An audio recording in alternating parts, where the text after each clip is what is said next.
Beyond Synth 370. This is Beyond Synth Radio. B008.5. You're tuned into the best place for awesome music and great chat. Beyond Synth is next.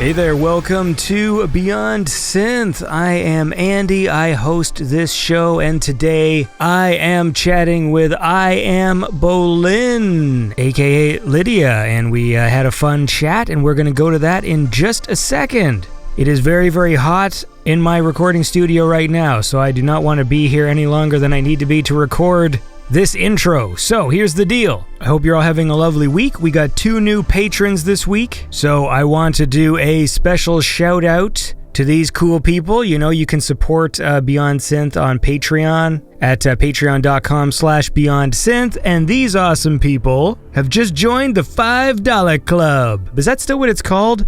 I know I renamed some of them a while back. Anyways, the point is, thank you very much to Thomas Ohashi for supporting the show. You're a cool guy, Thomas, and thanks for your support. And keep on being cool. That's the most important part of being a cool guy, is continuing to be a cool guy. And I would also like to thank Skylane Drive. Skylane Drive, thank you for supporting the show. With a name like Skylane Drive, you got to be making music, am I right? Let me check. I'll do a cursory Bandcamp search. There we go, Skylane Drive from New Jersey.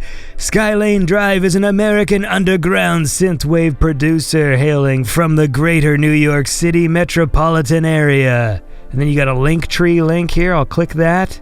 Nocturnal Breath, out now. Anyway, the point is this. Thank you for supporting the show, okay? I really do appreciate it. It keeps the lights on, although technically I don't want to have the lights on because it'll make this room even warmer than it already is. So look, we are going to go chat with I Am Boleyn now, but first we're going to listen to a song. And I think I played this like a month ago as the opening song, but I'm going to play it again because I enjoyed it. It's I Am Boleyn's cover of the Corrs song Breathless, and I just enjoyed the cover and I thought it was cool, so we're going to listen to that now, and then when the song is done, I will be chatting with I Am Boleyn. So this is I Am Boleyn with her cover of the Corrs song Breathless.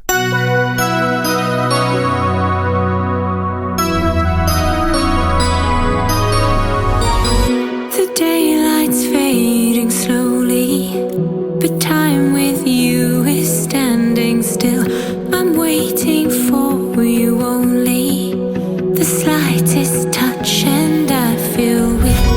I cannot lie from you, I cannot hide. I'm losing the way.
right, well, I am here right now with I Am Boleyn, a.k.a. Lydia. Is that correct? That is correct. Hi, thank you for having me. So, what's going on today in the life of Lydia? It's a good question. Well, it's a Friday, so that's always nice. Yeah, I feel like Friday afternoon's kind of becoming the beginning of the weekend. But I've been in the studio this week, which has been really nice, putting some vocals on some tracks, and the weather's good in London, which is not always a given. So, you got to take the sunshine where you can get it. So do you have like a studio at your house, or do you go someplace, or is there other people sort of working on production? Like, how does your process work? Yeah, so it depends a little bit. The stuff I've been working on this week, I've been up in Konk Studios, which is in North London. My friend has a room there, amazing guy called Charlie, and the label that I'm with, Aztec, a few of their artists have sent me tracks that they just want some top line on, which is not normally what I've done in the past, but I've actually kind of enjoyed it because it's a slightly sort of different skill. So yeah, I was just writing some melodies and trying to figure some stuff out and then recording vocals, and then I send it back to the producers. One of them is Canadian actually, and then they say like, oh, we like this bit, and then they kind of chop it up a bit and do what they want with it, and then so you do this collaboration like completely apart from one another, which is kind of amazing. Am I going to hear a bunch of I Am Boleyn collabs shortly in the future? Is that what's about to happen? Yeah, exactly. Maybe I'm letting the cat out of the bag, but yeah, I think there's going to be quite a lot of feet I Am Boleyn coming your way in the next few months. No one ever really settled on the standard for featuring. Sometimes it's FEAT period, sometimes it's FT period. I agree. Yeah, it's weird that. And then you're like, I'm always like worried that the one I'm using is the wrong one. But you're right. I think that I don't think there is a standard one. This is the first time I've ever brought this up on the show. This is a really important issue, I think. Yeah, hope maybe someone in the comments can let us know what the real one is. Don't worry, no one listens to this. So, were you always doing music and then sort of shifted into the more like synth-pop kind of stuff? Or like, what was the trajectory? Yeah, exactly that. So, I always wanted to do music, and I was in like bands and stuff at school and used to sing like like covers of Dolly Parton songs. I remember like really passionately singing Jolene when I was like 14. As if like I truly understood the heartbreak, Well, it's a good song.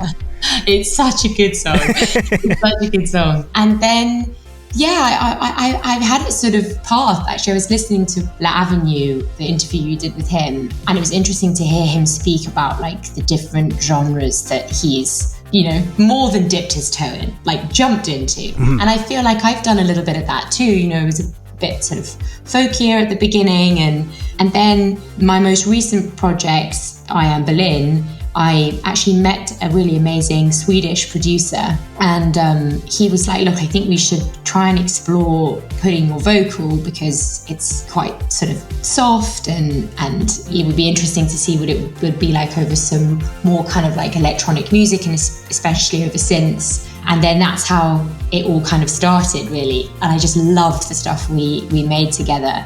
And then started listening more to Midnight and Annie, and kind of got sent down that road. Wait, so who's this Swedish producer? So he's an amazing guy called Jocke, and there's a kind of collective called Family Stockholm, and I've done a lot of writing with them. And then through him also met a guy called Johannes, who I wrote a lot of the current album Lost in Space with him too. But they've got a really cool vibe out there. Like it's very it's very musical, as everybody knows, but they're also very relaxed. You get into the studio and everyone's participating, and I love it over there. So I take it you weren't like wearing a futuristic silver corset thing while singing Jolene, is that correct? No.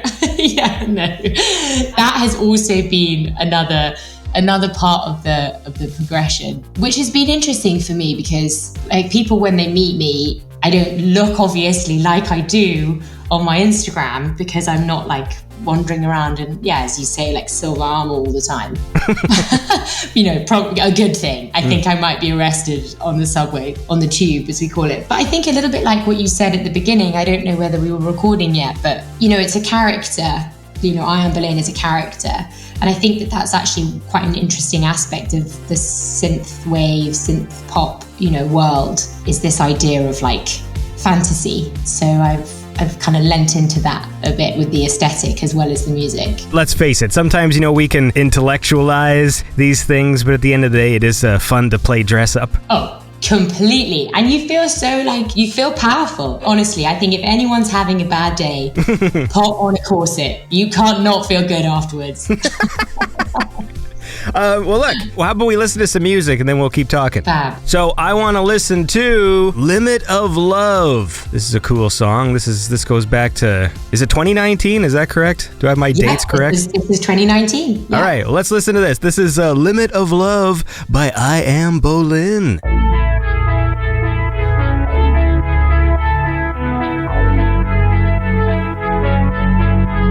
You know that feeling that's not allowed, the one that grows into a monster in the night, just like a fever, a phantom weight. I feel so lonely, but I'm not a special case. We all have our doubts. What's it about? Is there a limit of love? Is there a point we give up? If I lose you now, I'm sure my heart would stop. Is there a limit of love? When do you know it's too much? If I lose you now, I'm sure my heart would stop. My heart would stop. Ooh. It's kind of crazy, this side effect, getting emotional, so fragile like a break. But that's the beauty of all the pain. I know it's worth it, like a rainbow after rain. We all have our doubts. What's it about? Is there a limit of love? Is there a point we give up? If I lose you now, I'm sure my heart would stop. Is there a limit of love? When do you know it's too much? If I lose you now, I'm sure my heart would stop. My heart would stop. The closer I get to you, the closer I get to me. Your eyes see the whole of it, and I can't hide all the experience, all that we're going through. I love every piece of it, the ups and the downs. Is there a limit of love? Is there a limit of love? Is there a limit of love? Is there a point we give up? If I lose you now, I'm sure my heart would stop. Is there a limit of love? When do you know it's too much? If I lose you now, I'm sure my heart would stop. Is there a limit of love? Is there a point we give up? If I lose you now, I'm sure my heart would stop. Is there a limit of love? When do you know it's too much? If I lose you now, I'm sure my heart would stop. My heart would stop. Ooh. My heart would stop. Ooh. My heart would stop. And that was Limit of Love by I Am Boleyn, and I am here right now with Lydia, a.k.a. I Am Boleyn. So, I like the music video for this one, where you guys had like a silver paint pouring down on you. I love the music video for this too. So this is really cool because it's a great friend of mine called B. She's a director, and she also like storyboarded the whole idea for the song. And I played it to her and I didn't tell her anything about what my thoughts on it were. And then she just came back a few days later and she was like, this is what I think the song is about. I think it's about a struggle between like two different versions of yourself. And that was not what I was thinking when I was writing it, but I just thought that's so cool, you know, that a song can mean so many different things to whoever's listening to it. And then the dancer in that video is also amazing. She's called Eve, and it was just a really, really fun day. That silver ink though was unbelievably cold because it had to be cold, otherwise it's split from the colour that we put in it. And so when they were pouring it on my face, even though it was freezing cold water, I couldn't flinch because, you know, I'm supposed to be kind of like a statue. And it was so difficult. It took like all my concentration to be like, don't flinch.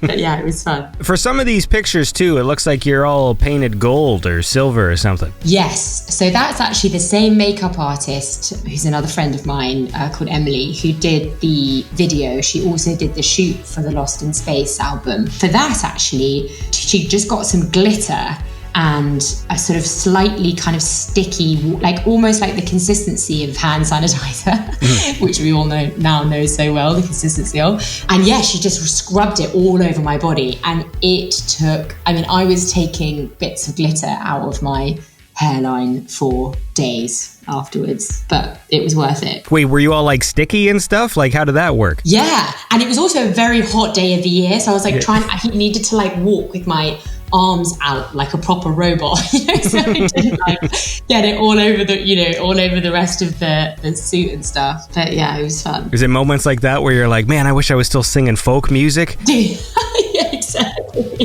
exactly. I was like, yeah, folk musicians don't have to do with any of this. Just put a feather in your hair and get out a lute? Yeah. Oh, sorry, that's my... I haven't listened to folk music in a while. Is that what they do? Yeah, pretty much. Just wear like a flowing dress and like get a picture taken in a field and done. So how did you meet these Swedish producers in the first place? So that was through my manager, Bobby, and he manages a few artists, but then also a few songwriters and producers, a few of whom are Swedish. And so when I met him and he was kind of listening to what I was doing, he came to a show of mine and he was like, I think you should just go to Sweden for a few days and just meet a few people and just see, you know, if it will like inject another kind of energy into what you're doing. And yeah, he was totally right. So you're just game for anything then? Like, so some guy just comes to the show and it's just like, you know, you should go to Sweden. And you're just like, okay. Like, is that how that happened? That is so funny because I can totally see how this all sounds. Yeah, I guess I'm quite a yes person.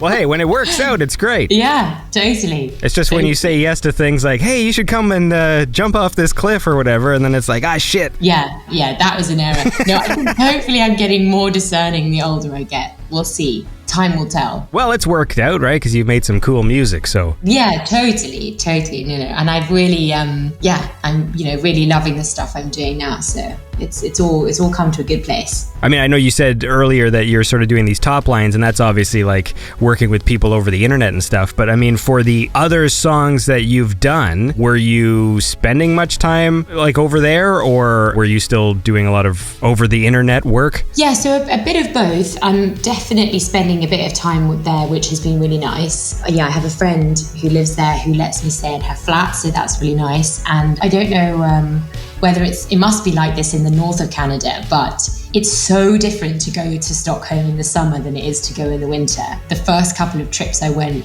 there to do some writing and recording and stuff were all in the summer. And then I went once in the end of November.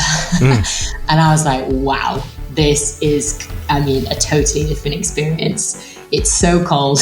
There's like no sunlight. But it had an interesting influence on the type of songs I was writing. So yeah, I wonder whether that kind of extremity might be something to do with why they have such great songwriters there. I don't know. I never actually thought about it because there is a lot of like, especially electronic music producers that come out of there, and I don't know. I've never actually given it thought that it had anything to do with the weather. I'll ask my next Swedish guest. Yeah, see, they'll probably be like, no, that's nonsense. But it... Well, it might be, but you know, like, you know, there is something to, if there is this big chunk of the year where you're like probably going to be inside, that you're going to be playing more with the toys you have, like inside as opposed to going outside. But then what musical instruments do you really play outside? Yeah, it's difficult. Well, this is where we go back to the folk music, where you have the guitar in the field. That's true.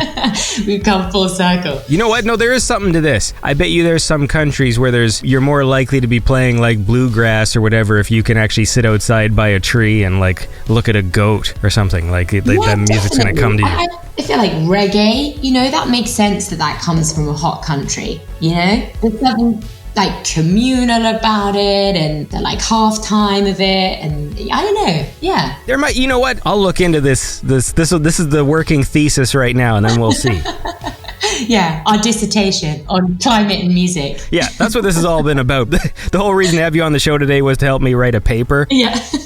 The bottom line is this: we should listen to another track. So we're gonna move forward in time here to the year 2020. Ooh, far in the future. And there was this track you did called "Too Much," which is cool. It's kind of like a dreamy sort of vibe, which I dug, and I want to listen to it. So this is "Too Much" by I Am Boleyn.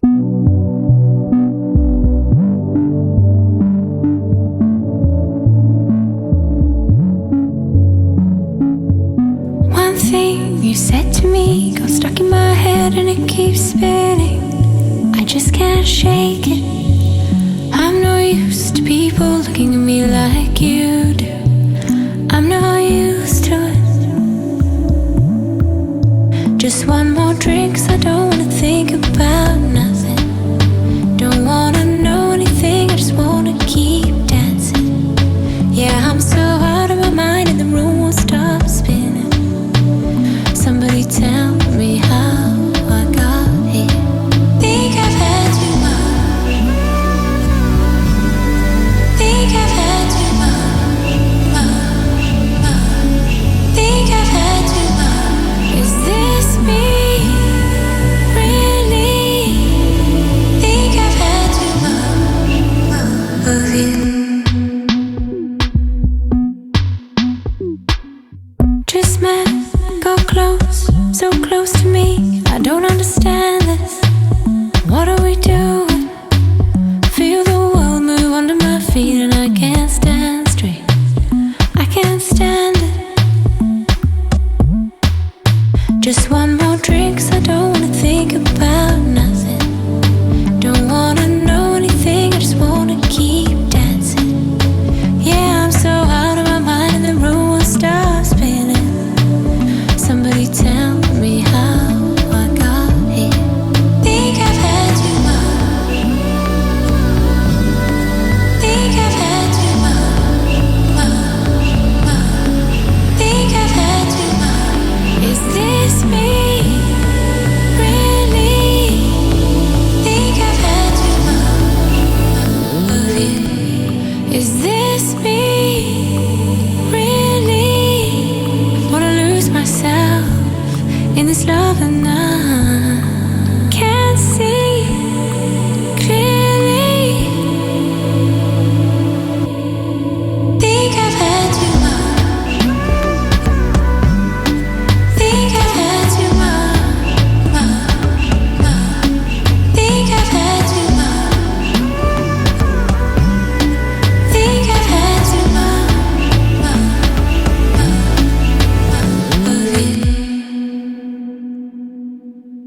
And that was I Am Boleyn with the track Too Much. And I'm here right now with Lydia, who is I Am Boleyn. We're talking about Dolly Parton. We're talking about Swedish producers. What else were we talking about? Konk Studios. What the hell is that? Did I say that correctly? Yes, you did. You did. I think, Charlie's going to kill me if I get this wrong, but I think it's where the Kinks recorded their albums. I think that's the sort of heritage of it.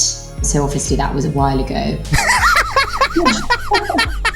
But they've got a lot of like old sound desks and stuff. Like I'm not sure if it's a Neve or not, but like, you know, they've got a lot of like cool kind of old 70s equipment, which then like, you know, now you just isn't, you know, it's a bit of a pity, I guess, like isn't really used in the same way anymore, the way that we all make music. But yeah, my friend Charlie has a room like upstairs above the main studio, so that's where I record some vocals with him. So it sounds like you've got lots of friends. Are you a likable person? Oh, I guess. Well, I hope so. I suppose. Yeah. I guess the people that I work with, Sorry, tend to become my friends. You know, because if you're spending quite a lot of time in the studio with someone. Also, on a more serious note, I guess, if you're writing with someone, it is important that you get to know them, because I think you can't. I think it's more difficult to, especially if it's like a song for my album. You want to have a bit of chemistry, you know, with the person in the room, and if it's, you know, a song about something that you care about or something that's happened in your life, like I think it's difficult to get to the end of those sessions and not feel like you've become a friend with someone. when you were making different genres of music, did you change like what you sang about or what you wrote about, or has that sort of stayed kind of the same? It's just sort of the music around it has changed? Like, Oh yeah, that's a great question. I think the thing which has changed what I'm writing about is not so much the genre, but like just getting older, I think. Like I definitely had a moment in my late 20s and I was like, I've just written songs about me. Maybe I should try, you know, like consciously I was like, I should try and write songs about stuff that I care about. So Lost in Space, you know, this album is definitely, I'm written some songs that are, you know, more about issues that I care about or like observations about the world around me. Like I've tried to do a slightly less navel gazing, I guess, in terms of the lyrics and stuff. so when you're not making the music, then what goes on in your life? I do quite a lot of teaching, basically, like tutoring for students that are like struggling at school a bit. So either maybe they have like learning difficulties or they're just like lack of motivation or whatever. So then I turn up after school and obviously they're like not thrilled that they're doing another hour of whatever subject. You know, my job is to like, encourage them and like figure out, you know, because obviously lots of these teachers do an unbelievable job, you know, and often in like quite bad circumstances. But, you know, in big classes, sometimes some students need a little extra sort of help. So, yeah, that's what I do outside of music. I should hire you to tutor my son. He does not care about school at all. Oh, really? Okay. Look, you know, send him my way because, you know, I'm pretty good at motivating people. So... My son's hilarious. They just had their last day of school and he brought home this giant binder of all of his notes that were collected from the year.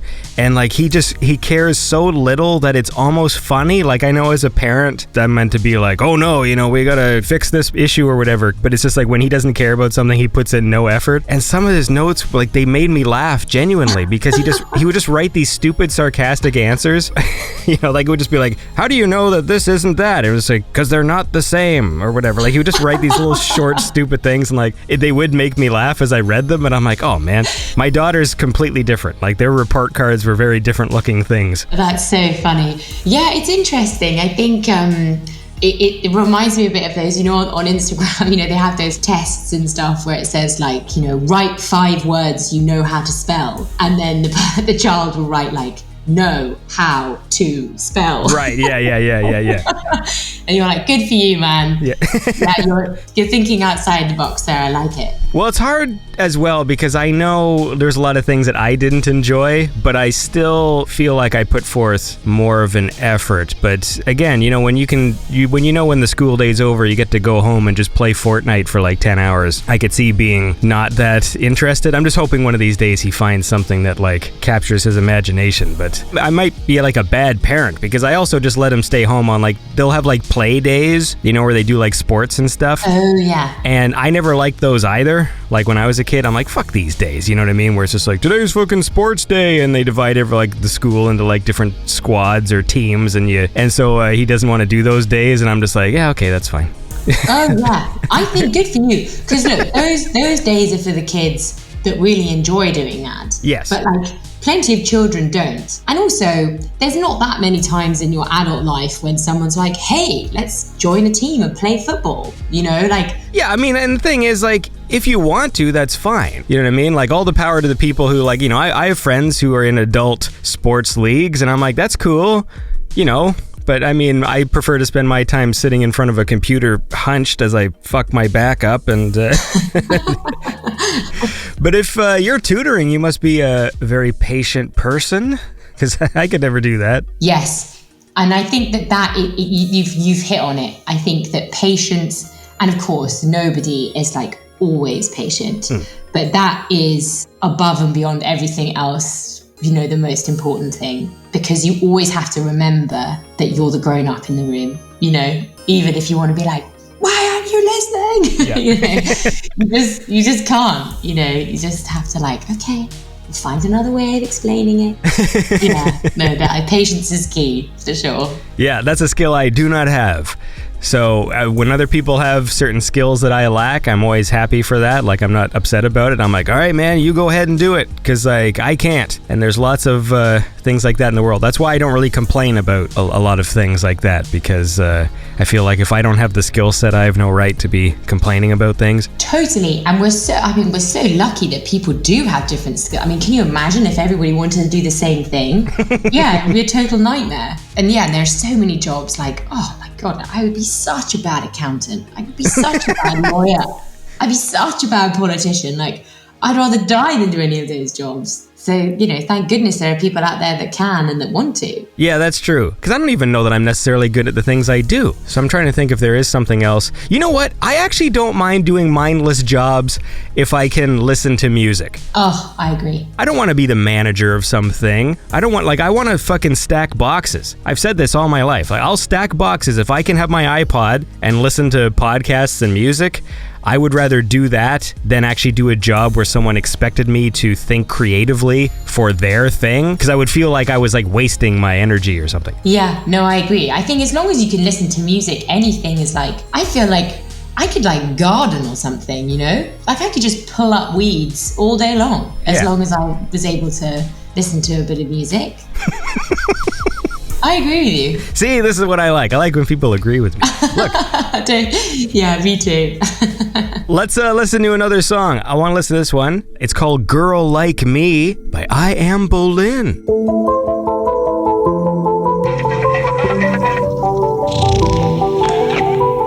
What a messed up world we're living in. Spending so much time on the wrong thing. And then you let someone in, and you forget everything. You forget that hurt has ever been.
And that was I Am Boleyn with the track Girl Like Me. And I'm here right now with Lydia. We're talking about tutoring and listening to music and doing odd jobs. Wait, so is that your actual like profession? Like you are a professional tutor? Or are you the kind of person who's doing a whole bunch of odd jobs? Yeah, I mean, yes, I guess so. Music is definitely the primary thing that I do. My manager certainly would not want me to be doing more tutoring than I am music. Yeah, and I used to work as a nanny for a long time as well. That's another tough job that requires patience. And a waitress, which I actually kind of loved. Also, London's such a good city for that because there are so many fun places to work. But I think a lot of musicians, like lots of my friends who are musicians, you know, either it's like teaching music or like teaching or like engineering or, you know, yeah, most people have other odd jobs, as you say, that go around the music that they make. Yeah, because I wonder, I guess it depends on what your process is. So when you make music, because I mean, I know you're sort of working with these producers and stuff. So like, what exactly do you do? Like you're writing the songs, coming up with melodies and stuff. Do you play tunes and things, or are you sort of like deferring to the producer to sort of like lay down something that you laid something on top of? Or do you actually come to them with a song that you've like written on guitar and they like synthify it? Like, what do you... Yeah, so I mean, my preferred method is like going in the room with someone. I'll have a little idea of how I want it to shape up, and then we'll kind of mold it into something together. So that's how I most like to work. But people have their own kind of process, and like definitely you can get into a room with someone, especially if you don't know them very well, and like you do play a little bit of a dance with them of like them trying to kind of push on you the way that they like to work, and then you trying to push back a little bit, which is why like if you find someone that you really click with, you know, that synergy is really amazing and you kind of got to hold on to it. But yeah, having figured a little something out, you know, I'm a crap guitar player, but I'm good enough to play a little pop song, and I played the piano, you know, for a long time at school. So yeah, I'll come with an idea and then we'll expand from there. And actually quite often by the end of the song, it can be quite far away from where you started, but it's good to have that like kernel of an idea at the beginning to build on. I mean, obviously the dream is for everybody to, you know, do their art full time. But I think there's certain aspects, especially in music, where I can understand like when someone's like just a pure, like they're the production part of things, why, you know, they can sit in a studio for like 12 hours because it's a lot of like switching knobs and like adjusting levers and faders and like playing with a synth sound for like 40 hours. But then when you're like the principal songwriter, I think at that point it's actually maybe good to have like outside jobs or outside experiences, because you want inspiration for the actual, you know, heart of the song, which is like, you know, like the lyrics and the melody and stuff. And I don't know if that changes something when people become professional songwriters and they just sit in the house all day like just humming tunes and writing lyrics. Like I don't know, I feel like life experience and going out is like part of where the inspiration would come from. I couldn't agree with you more. I just so agree with that. And I think it's interesting because if you look at the trajectory of some artists who become very, very famous, like sometimes the stuff that they are writing at the beginning of their careers, in terms of the content, it is more varied and it's also way more relatable because, you know, there's nothing that like puts you in a box outside of the real world more than being famous, right? And so then it's like, yeah, as you say, like, what are you writing about? Like, what normal experiences are you having that you can draw on? So I think it's really important. And actually, sometimes if I feel a bit like stuck for inspiration for stuff, like the best thing to do is just to put everything down, go to a coffee shop, like eavesdrop on a conversation, you know, next door or whatever. And like, oh, okay, I'm invigorated again, you know. Because there's so much going on around us. But yeah, I think it is a very different skill set. And I just could not admire more, you know, what the producers I work with do, because as you say, like they can do like 8 hours like trying to make a chorus sound a certain way. And like that to me is just a miracle. At that point, you have to be like a dedicated nerd because it just becomes so technical. Like just the idea of just sitting in front of the screen and just like slowly adjusting things. Like that's another skill set because I go crazy after a while. Sometimes I don't like when I have too many choices. Like if I'm making like a video and I film too many takes of a shot, it actually hinders me because if you record a scene like 10 times, 3 of them might be good. And now you've got this thing of going like, well, I've got to choose between 3 things that are good. Yeah. And then it's hard. So sometimes I like to limit the choices just because then it makes it easier to just like move forward. Totally. And actually, interestingly, there's a good parallel there with melodies because I used to be like so suspicious of like the first melody I came up with because I'd be like, well, it's got to be crap because it's the first one. And so then you'd like work really hard to try and like push it and change it and play around with it and make it interesting or whatever. And then I kind of let go of that a while ago where I was like, yeah, you've got to do that because of course you can't just be like, oh, the first thing I did is going to be fine. But so often you end up circling back to that original one. And again, it's just that thing of like, if there's too much, you're like, I don't even know what sounds good anymore, you know? And so, yeah, it's good to just like trust your instincts sometimes, I guess. Well, also, I think it's just to move forward on some sort of creative project, you have to do something. And that's what my biggest block is. Just sometimes I just don't get the ball rolling on things where I'll have a lot of ideas like floating in my head, but I never write anything down. And then I'm like, why have I not made this thing yet? And it's because you actually have to do it. Ugh.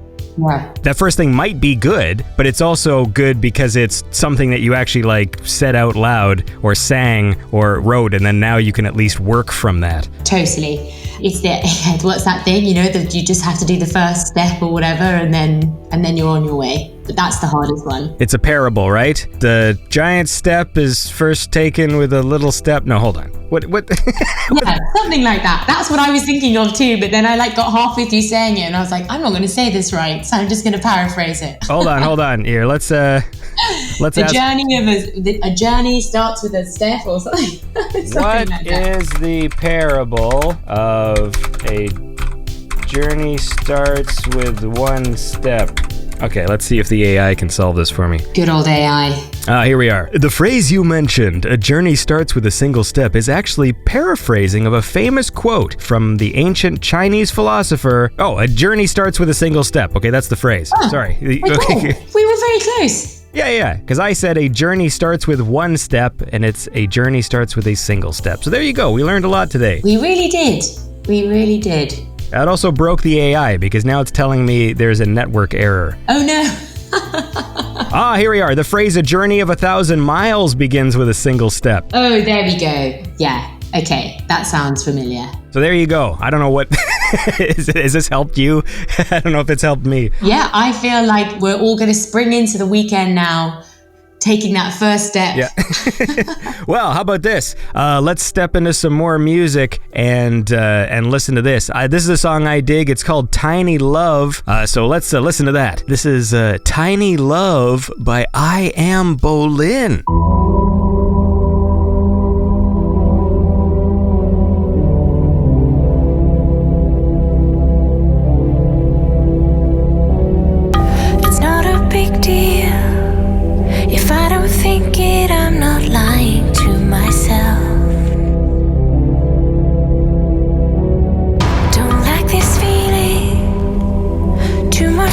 Lack of sleep or something else.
that was I Am Boleyn with Tiny Love. And I'm here right now with Lydia, a.k.a. I Am Boleyn.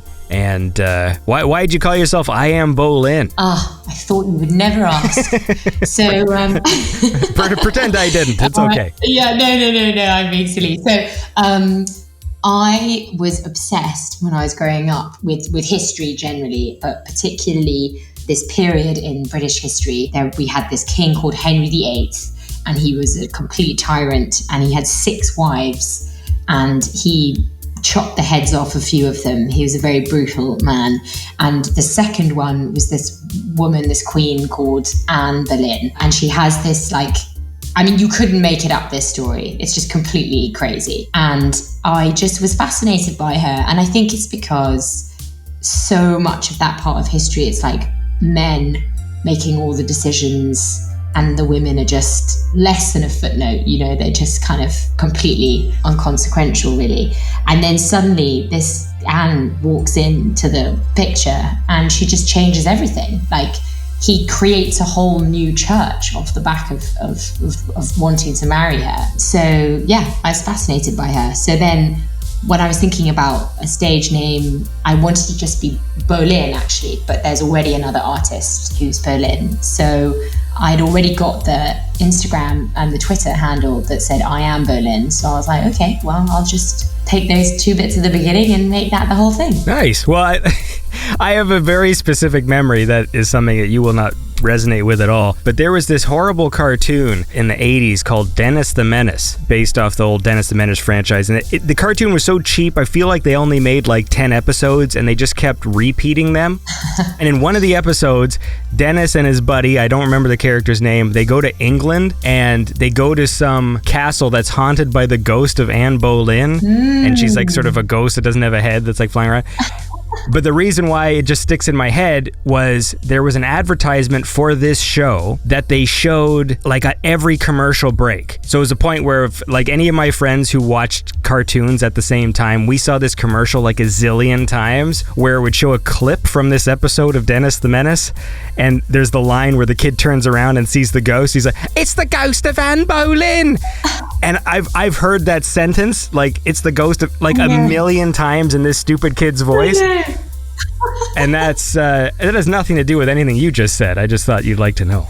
I love that. Nigel, do you see what I see?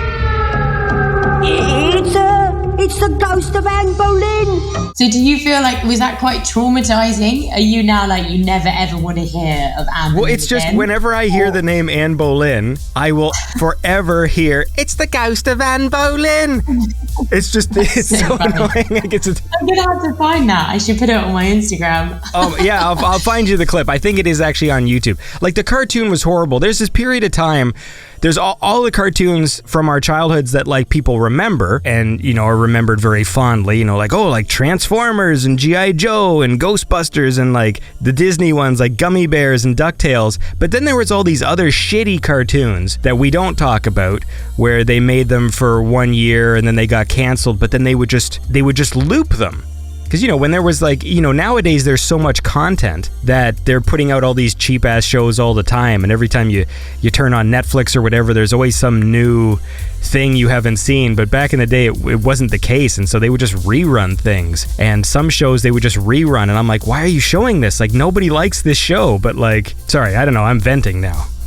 I apologize. Yeah, no, but I think that there is so much content. And I think you're right, like a lot of it now, although it is different, like they don't rerun the same stuff. But I think to try and make sure that they're constantly giving you new things, my God, they put crap out. Yes. I watched the first half of something a couple of days ago, which was just so bad. I thought, like, how many people must have okayed this before it got on television? And like, what were they thinking? Yeah, I don't know. I feel like, things... I don't want to say things were better, but definitely like it's tough. It's good in a way because then lots of different creative people can sort of have some sort of vision. Yeah. And it's not all done by a smaller set of people. At the same time, the level of quality is so low, even for some projects now that are like the higher profile ones. Like I tried to watch the first episode of that show with Arnold Schwarzenegger. Like there's a new show, it's like an action show. Oh, yeah. And it was bad. Like I was like really surprised at how poorly the action was directed. And I know obviously it's a joke, like they're old men and like they're still trying to be action heroes. But this one was like really bad. Like it was really obvious when he was played by a stunt double. And then whenever it's a shot of him actually doing the punching, he's like moving so slow because he's old. Obviously there's a big crowd of people who like, they're always excited to see their 80s action heroes, in stuff. Yeah. And we don't want to acknowledge that they're too old to be doing it. Yeah. And it's always like, oh, that's the trite thing to say. Oh, look at these old men. They can't be action heroes anymore. But holy Christ, they can't be action heroes anymore. Yeah. And it's like, it's hard to watch. And I love these people, but it is so hard to watch. Ugh, yeah, I've not heard good stuff about that. And I think even some of the Marvel movies now, you're like, guys, what is going on? Well, obviously, like the quality of them in terms of all the CGI, and they get these great actors and stuff. But they're a little bit loose on the ground on the narrative to begin with. But they just really dropped the ball. Yeah, it's disappointing because I like superhero movies, but I think it is also possible that they just reach that saturation point because I always was denying it. Obviously, if you're the kind of person who's like a hater and you want to hate on things, it's been very easy to be like, oh, there's too many superhero movies, and I would be like fighting that, like, hey man, like they're fun movies. Yeah, me too. I enjoy them. But deep down, I'm thinking, especially with the Marvel movies, even around as it was like approaching like Endgame, I think in my heart I was like, I think I'm done with these. Yeah. And I was pretending that I wasn't. Yeah. But even Endgame, I was kind of like, it was fine. If it ended here and it was just like a 20 movie saga, I think like that's a pretty cool feat of Hollywood to have like an interconnected universe of like so many movies. But now it's overwhelming. Yeah. And they're not, like you say, I don't think they're written very well. Yes. I'm getting bored of being angry at the screen at the decisions characters are making, or why when the movie ends where you're just like, how is this the resolution? Like,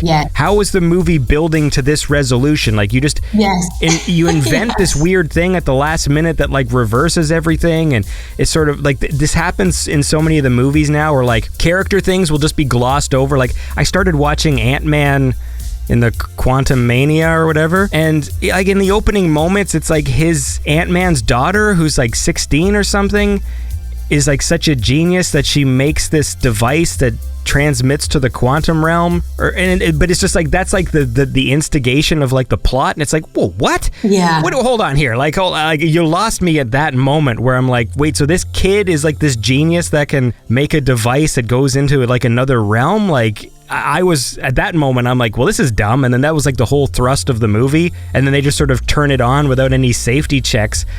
And then they just get sucked into the realm, and I'm just like, what? Like that's the story?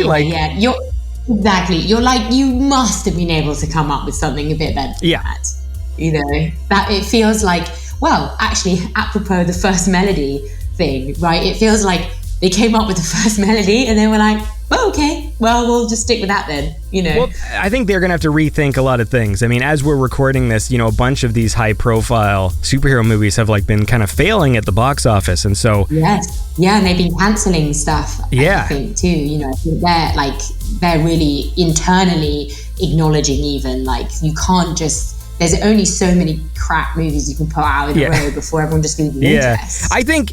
My personal take is, I think the next phase, like there's got to be a novelty that brings people to like be excited to go watch a movie in the theaters. And I think the idea of these connected universes is done. Because I'm going to be honest, I find it confusing and it's annoying because I like when movies kind of stand alone. Like I like sequels, but I think 40 sequels is too many. Yes, exactly. You shouldn't have to, because also then Yeah, I agree. You're confused because you're like, and then you're like, I shouldn't have to rewatch 7 movies just to understand what's happening in this movie. Yes, you shouldn't.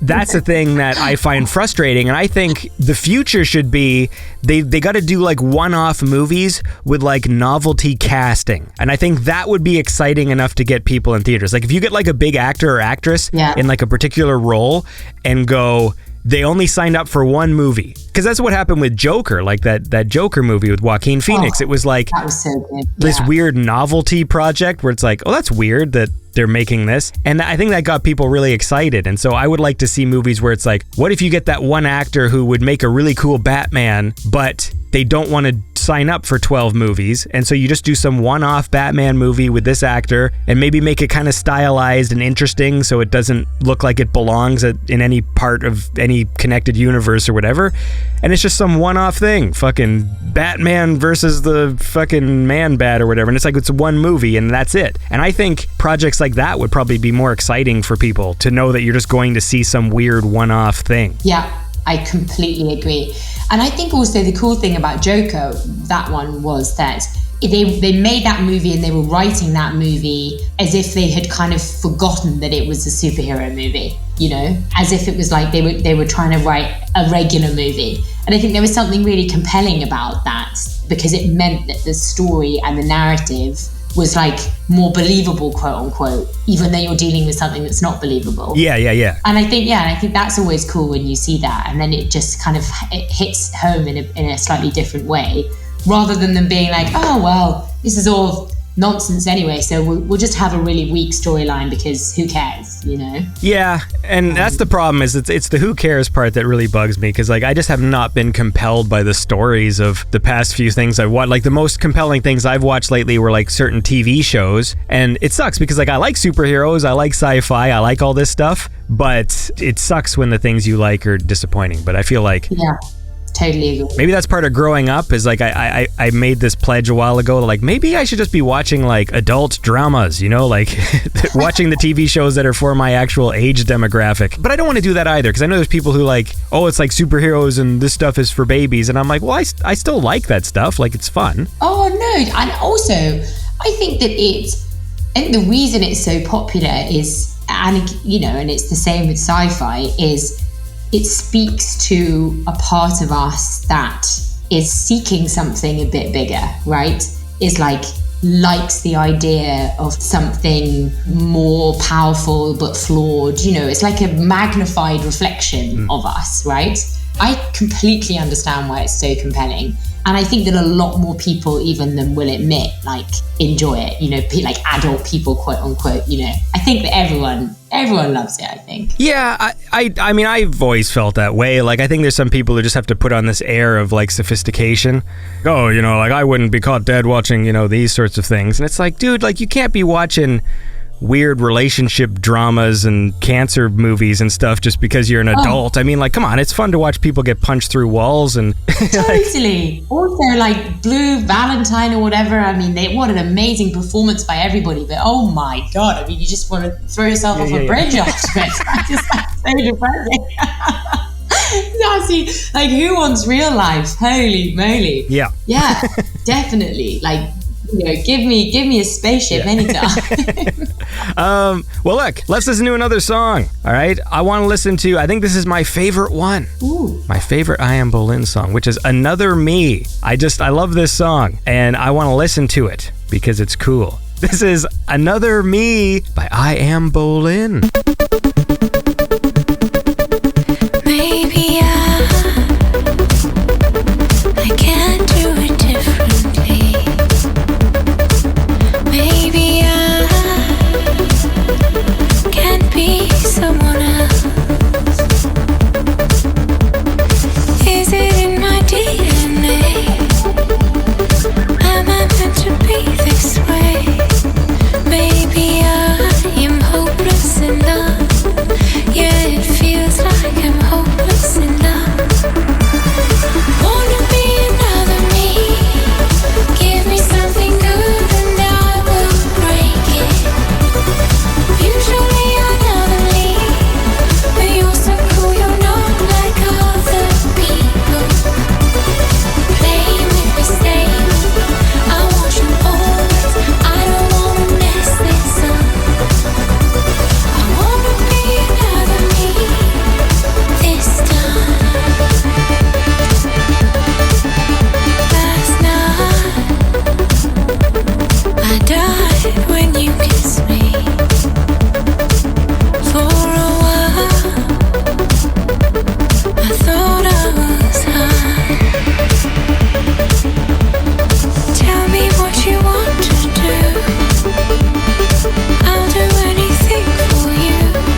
And that was I Am Boleyn with Another Me. And I'm here right now with I Am Boleyn, Lydia. We're talking about movies and science fiction and Anne Boleyn. What else are we talking about? Henry VIII. Eavesdropping on conversations for lyric ideas.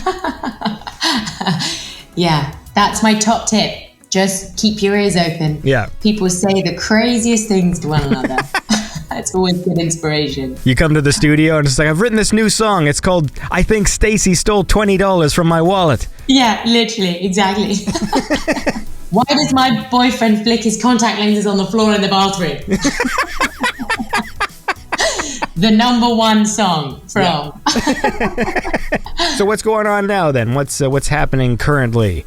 You working on some new things? What's happening? Yeah, so my album Lost in Space is going to come out early next year, January next year. So that's really exciting. And that will have a few of the tracks that have come out so far this year, like Girl Like Me, which we've listened to, and Tiny Love, which we've listened to. And then a couple more songs which are coming out in the autumn. And I also have a little tour around the UK. We're going to do some shows in September in London and Brighton and Sheffield. So I'm really looking forward to that. I love playing live. And then, yeah, I've got finishing off some more tracks over the summer. Hopefully, fingers crossed, I'll head back out to Sweden again October time. And so, yeah, so it's busy. It's good.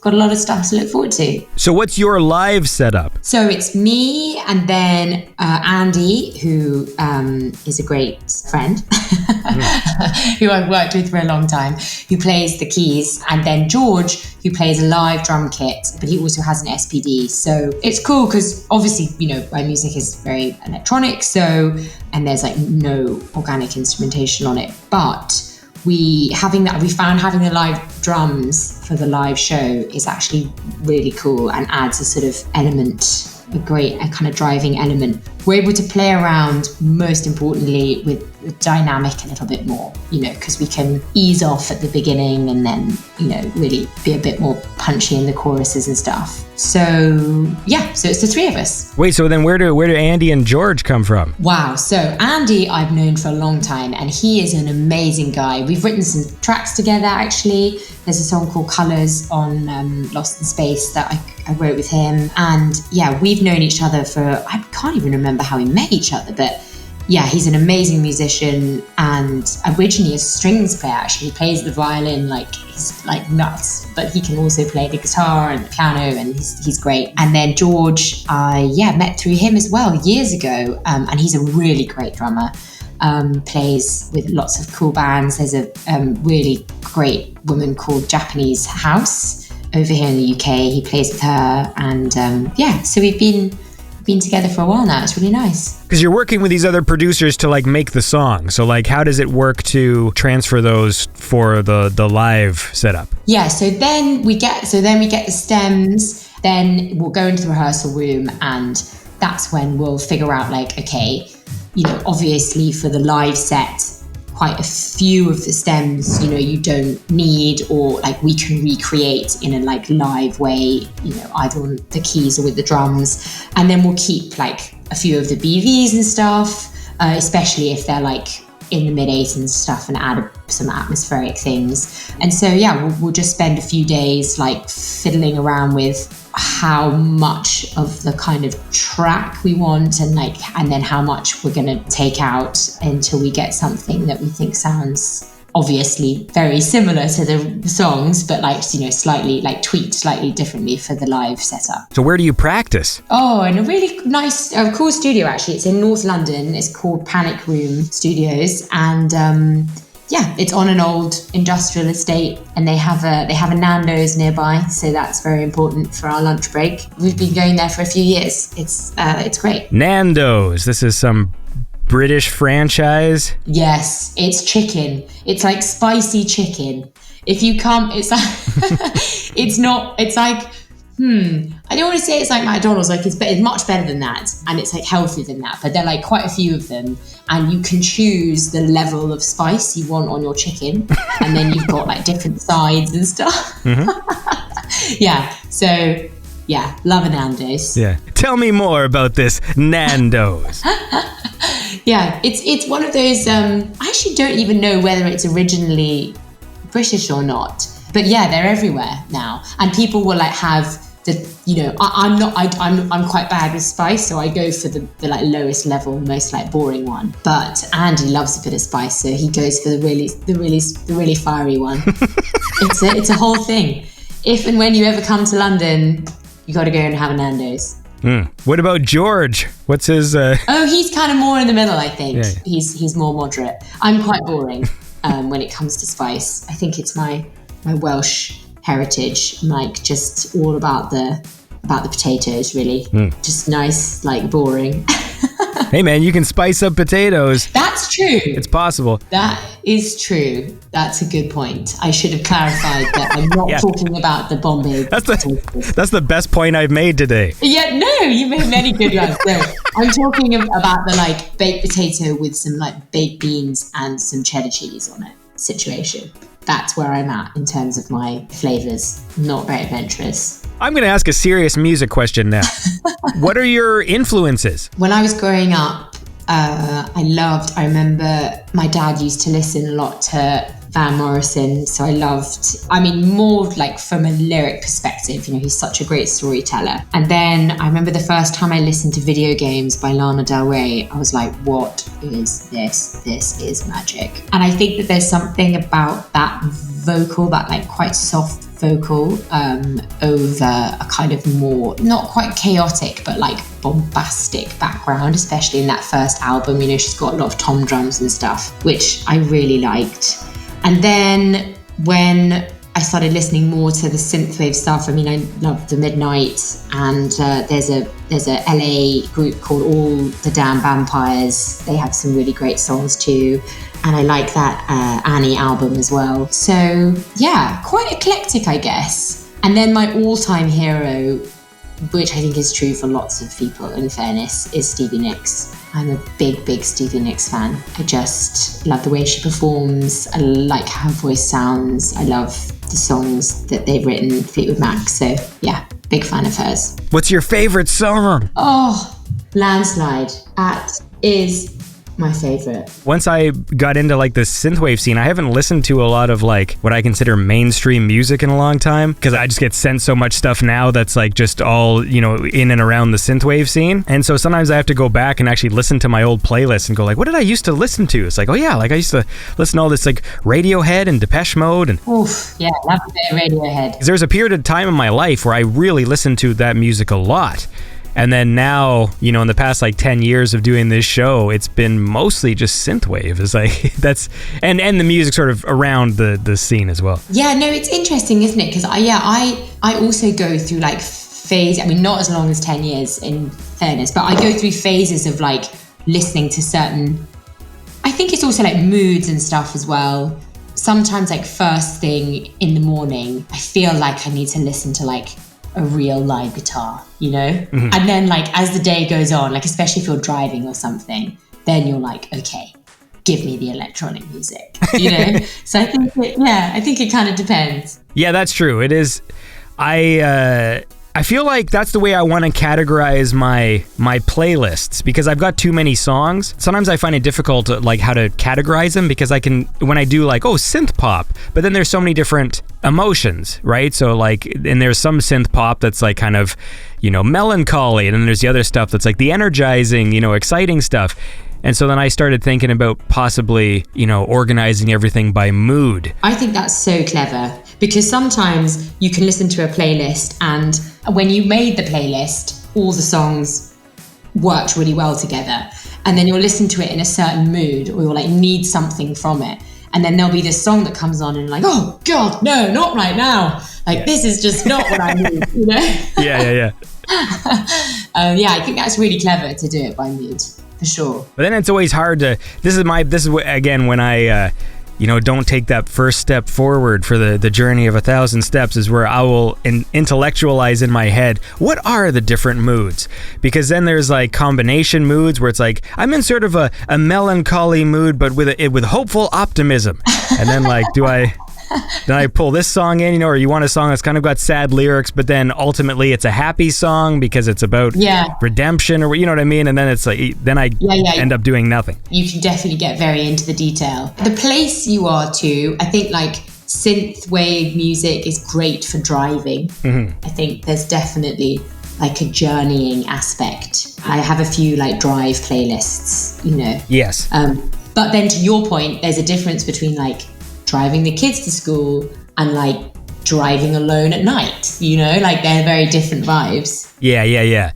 That is true, actually. I think that's been one of the trickiest parts, is for certain artists to do live shows, which is why obviously like the synth pop stuff and the vocals, it works so much better for taking your act live, because some synthwave music, I really like it, but it is essentially like score music, like movie score music. Yes. Like it punctuates things that are going on, but it's not necessarily music that you want to like go to a club and watch somebody perform. Totally. It's the music that's on in the background that makes the atmosphere cool, but then when you go see a performance, you kind of want to see like a show. You want to see people singing and people, Totally.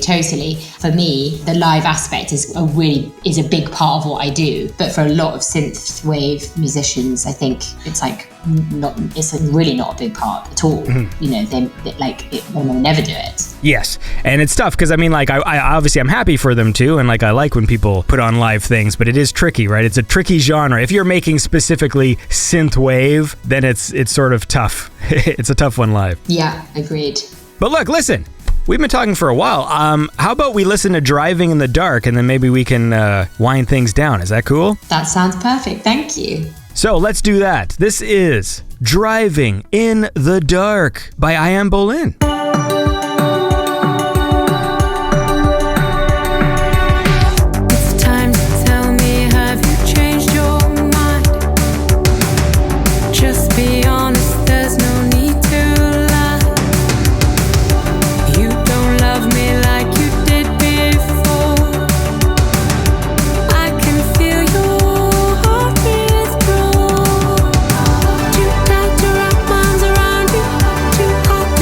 Feel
And that was I Am Boleyn with Driving in the Dark. And I have been chatting with I Am Boleyn, a.k.a. Lydia. We're talking about driving in the dark while listening to cool music and putting on shows with Andy and George and eating spicy chicken, Swedish producers, Bobby the manager.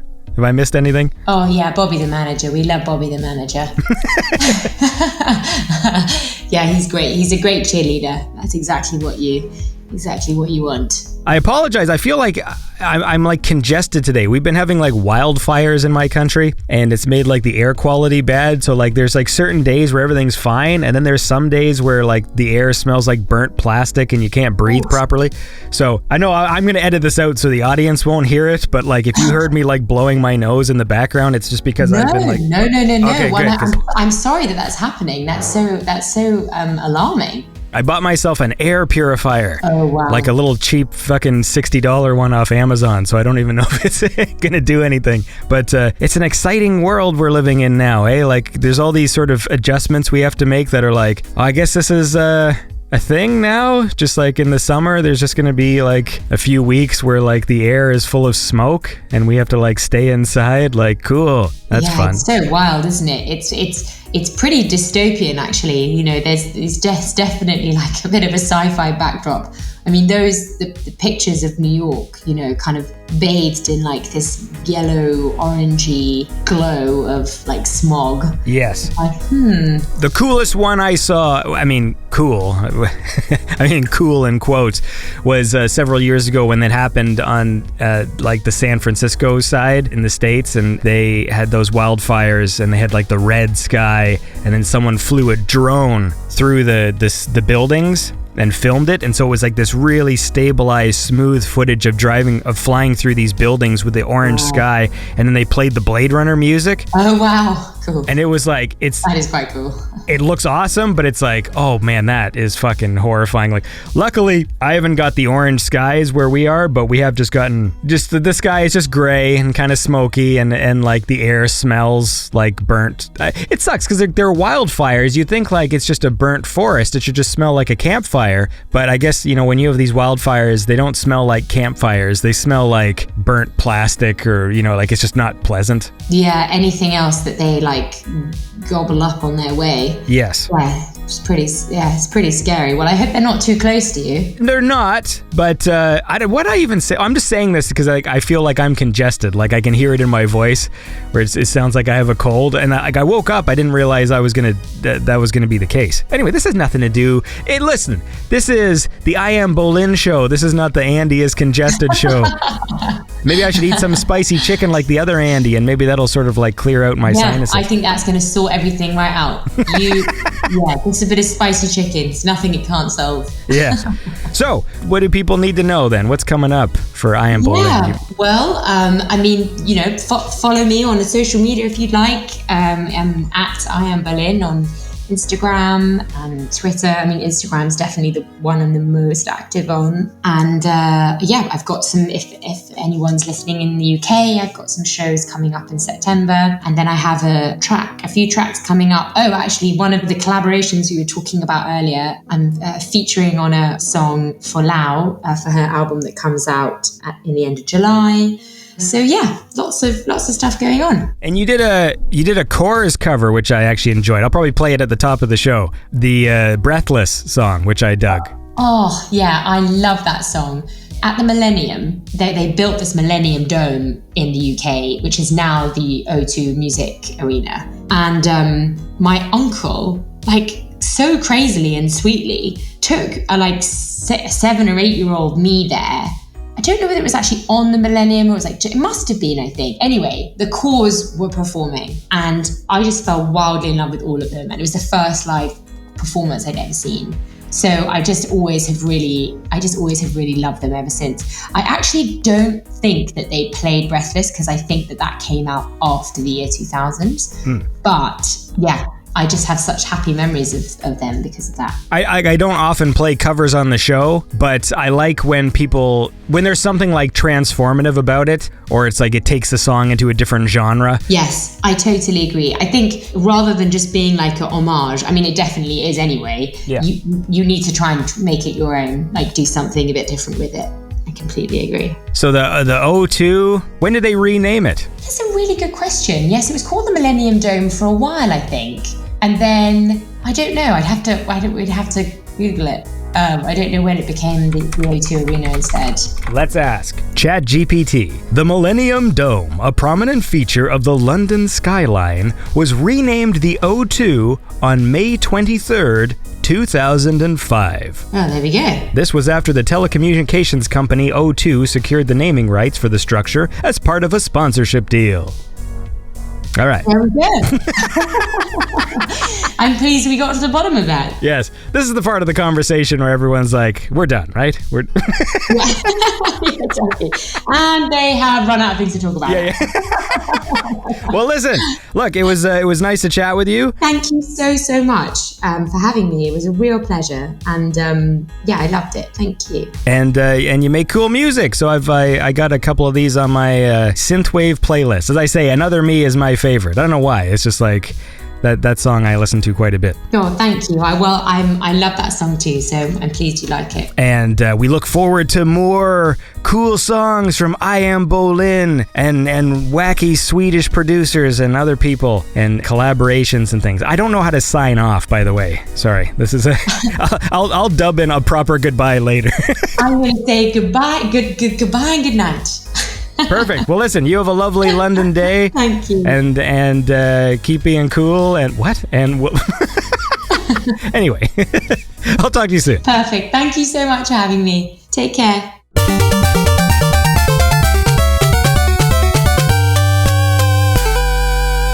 All right, and that was my chat with I Am Boleyn. I hope you enjoyed the show. Tune in next time. Beyond Synth is the best synthwave chat show there is. And if you want to do me a favor, check out the Beyond Synth YouTube page because I've been posting these episodes to YouTube, and I've been having fun with making those videos a bit more dynamic and fun to watch than just looking at like a still image of the album art. So now I've edited them so whoever is speaking, you actually see that person on the screen, and it like switches pictures back and forth and stuff. And to all my awesome Patreon and PayPal supporters, you can all see your names at the bottom of the screen. There's a big Beyond Synth supporters banner with everybody's names and donations and stuff. So check that out because I had a copyright strike on the episode I did with Marco where we watched Picasso Trigger, and I fought it and I won. But since it got a copyright strike, I think it like took the video out of my video section for people to see, because you can see there's just this dip where like 2 people watched it, but then like the videos on either side got more views, even though that video has been up for like 2 weeks. So I think having the copyright strike took the video out of my channel. Anyway, who cares? Okay, look, the point is this. Have a lovely week. Thanks for tuning into the show, and tune in next time for another Beyond Synth, the best synthwave chat show there is. Beyond Synth Radio is produced by Andy Last. Check the show notes for more information on the musicians featured on the show. Beyond Synth is made possible by listeners like you. Consider supporting Beyond Synth at patreon.com/BeyondSynth. Thanks for listening.